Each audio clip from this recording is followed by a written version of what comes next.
Hey guys, welcome back to Amped 2. This will be Millicent, and with Instead Can Blank Tester again, it's Kazan. What's up?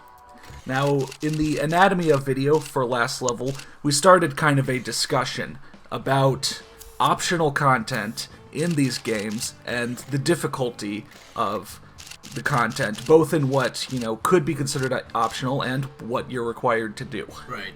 So optional and non-optional. My question was essentially that, these games don't always have, not everything in the game is required to get to the credits, which I would consider beating the game. Yeah. So the content that's not required for getting to the credits, whether that's stuff like the Explore challenges, or the gaps, or the snowmen, that stuff I think we would all agree is just totally optional, right? I mean, you haven't done any of that stuff, not intentionally at least.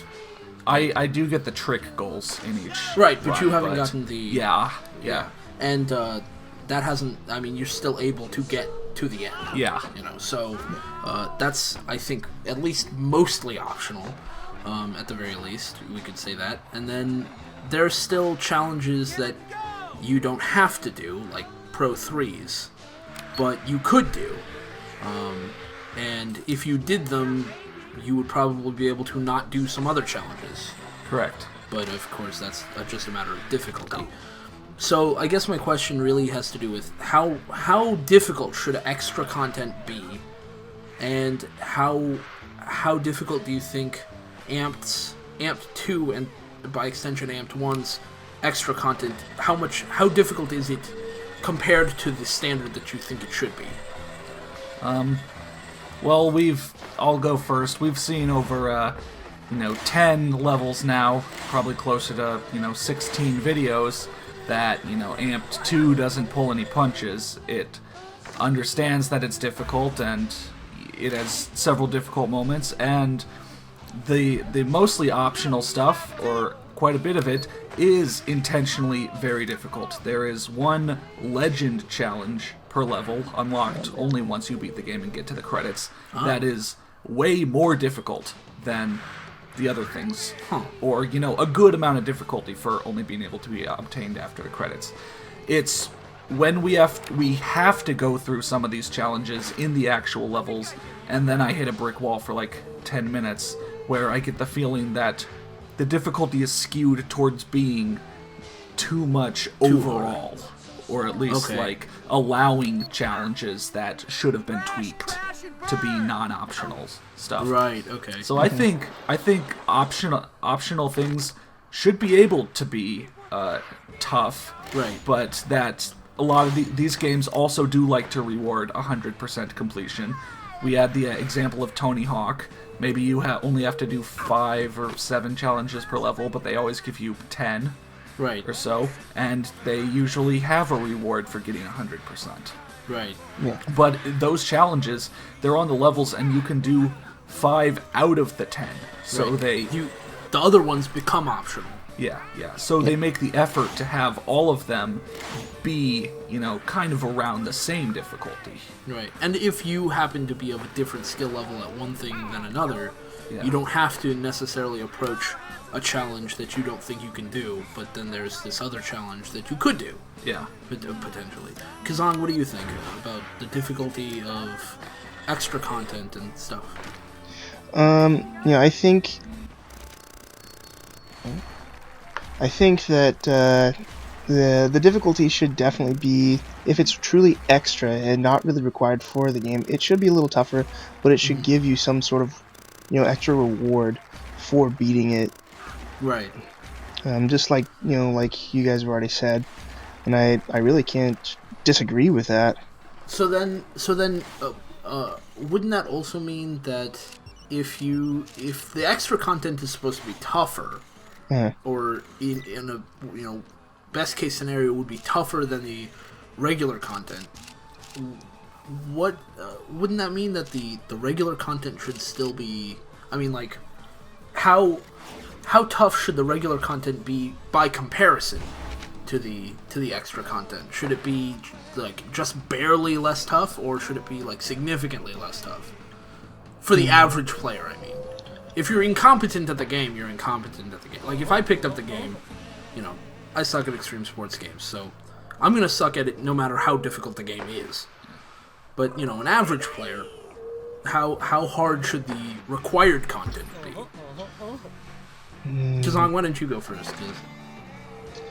I think that the extra content, as far as difficulty above the normal content, the regular content, shouldn't be like astronomically more difficult. And the regular content should definitely be doable for an average player. It should push them to learn new things, as they progress. Right. It shouldn't be absurdly difficult just for the sake of being difficult. Yeah. Yeah. What do you think?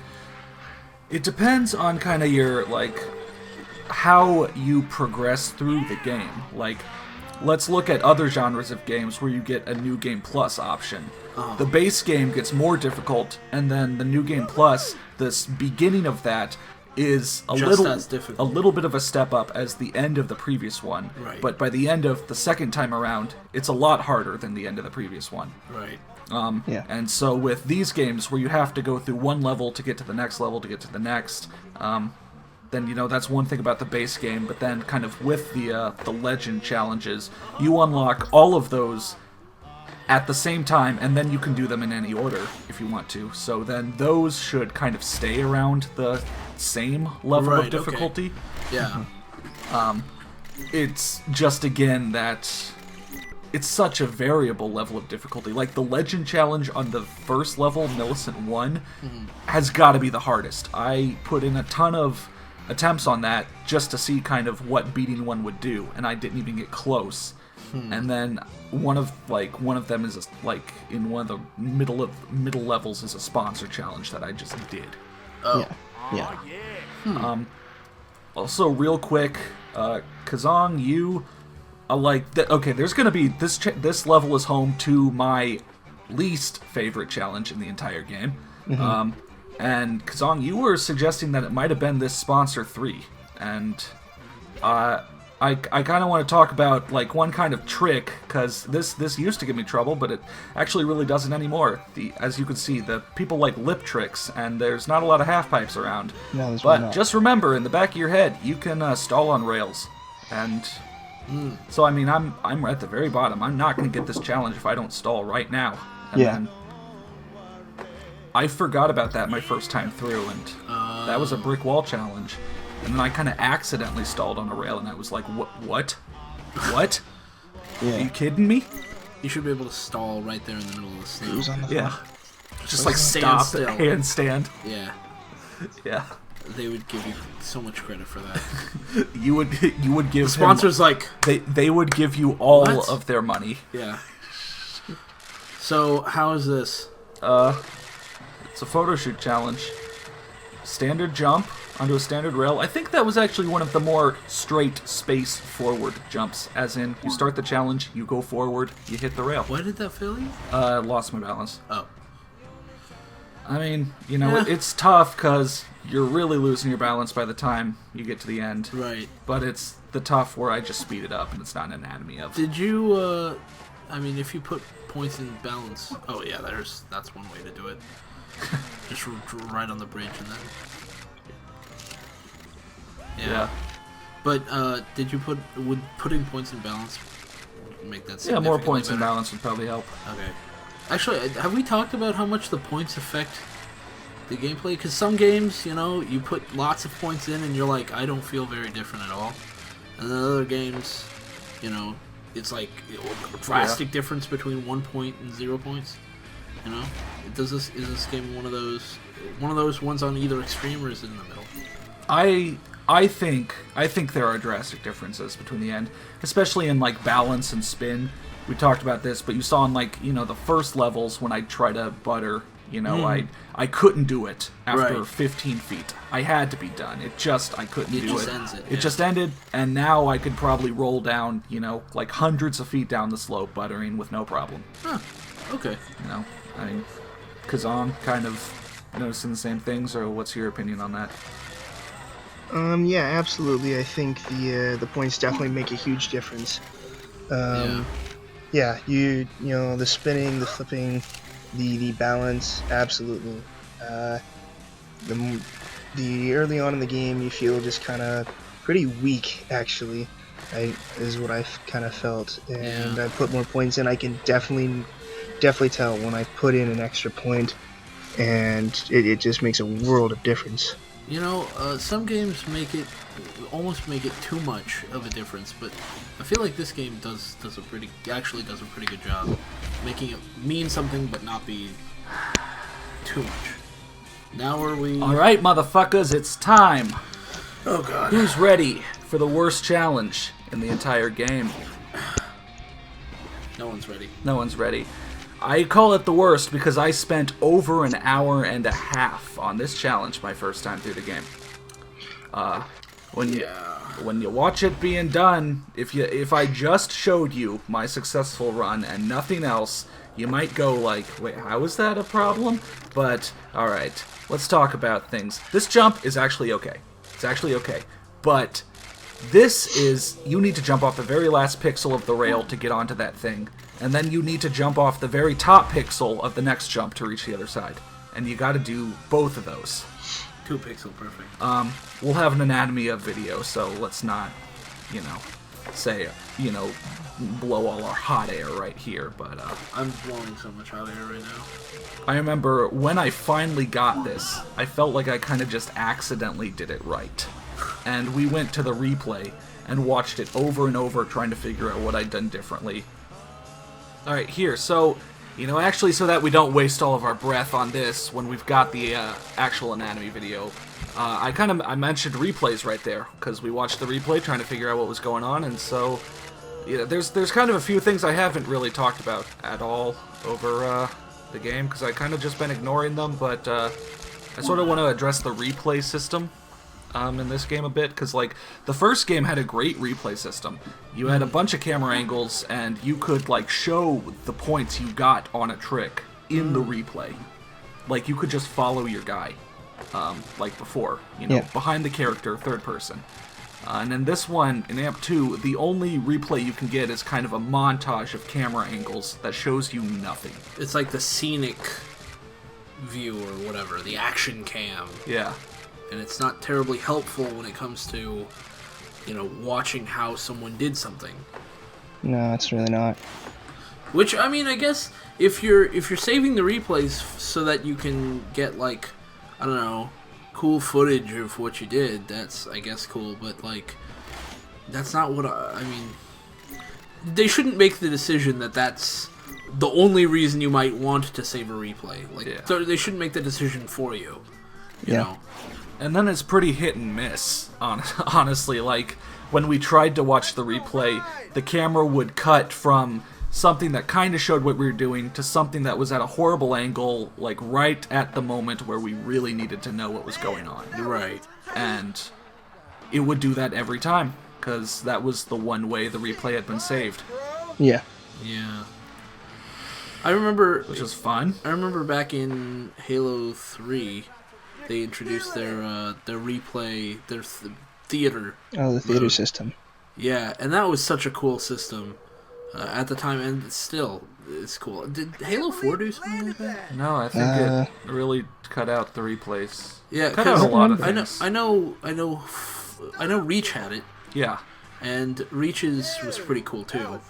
And it was really handy because not only can you get footage of get your gameplay, and you can do cool camera angles and stuff, but you can also just lock into one player's view and watch that player move through the map or in multiplayer or whatever, That was really cool. And then you can take clips and stuff. And also in Halo 3, you could have a party watch a replay together. Yeah, that's true. I forgot about that.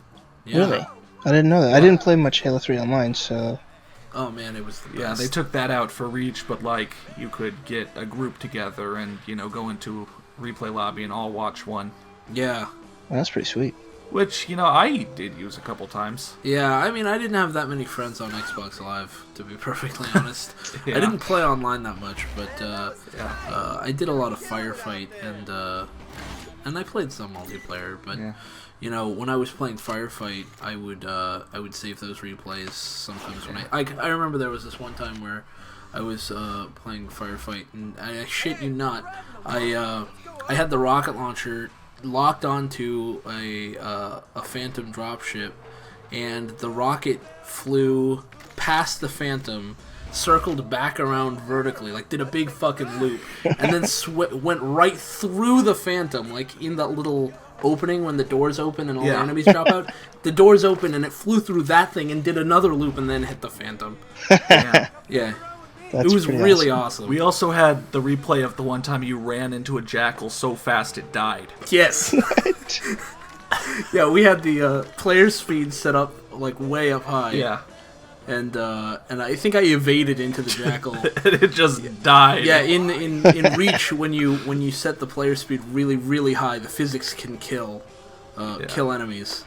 So evades can kill you and the enemies really quickly. Yeah. Ah, good times. Yeah. Is this the one where you finish the challenge? Yeah. So another reason the Photo Shoot 3 like kind of gets appended on to how bad it is that the Pro 2 does the same exact line. And so you got to make that first pixel perfect jump. It maybe, as you saw, I this is the perfect example of I have these strategies that I know to use and I just use them. So I recognize that you can trick on top of a rail without bailing. So I jump and trick early on the first branch, which just avoids... Doesn't look realistic at all, but... Like, here, let's watch this again. Yeah. Because there is quite a bit going on behind this my method of doing this, so I do kind of want to explain it. So yeah, kind of standard, big-ass progression here, but instead of jumping from this branch over and then going whatever, I just go forward. And I tumble along the thing, and, that always gets me enough points, that always puts me on this ridge. So the second jump is from here to the other side of that pixel perfect jump, and the third one is there. I spent God knows how long missing both of them because I kept trying to do one then the other before I just realized, like, it just came to my head, just realized, I'll go off to the side, get the second one every time, miss the third one every time, instead of, Get potentially consistent missing results. both all the time. Yeah. Like, how did I not come to my head before? Pick your But, poison. like, once I did that, this was a lot easier. Like, I think the seventh one, I don't know, I can't, it expects you to combo, but I can't really find, a good line there, yeah. And then the eighth one is kind of trouble, but man, like, first time through the game, again, probably 40 minutes on this, and now going through 3 tries.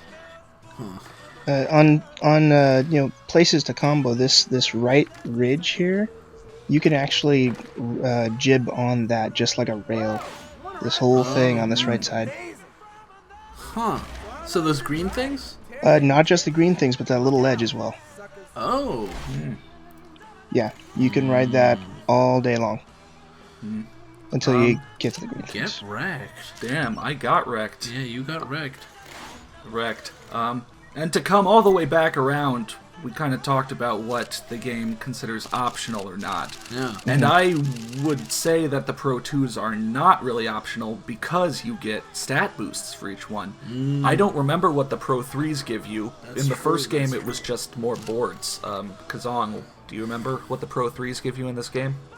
I believe they give you stat boosts, but after a while, things stop giving you stat boosts, so and just give you levels.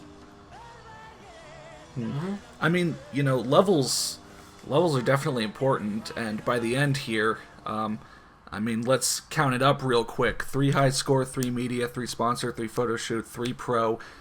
At this point, where every one of those gives you 2 ranks, that's, 30 ranks per level. So I'm getting around 30 ranks a level. So that's how, in the last 4 levels of the game, I go from rank 100 down to rank 1. But next time we're going to go to another event. We're going to go to event 3. We're going to get back to the Nixon Jib Fest. Sweet. Oh, shit.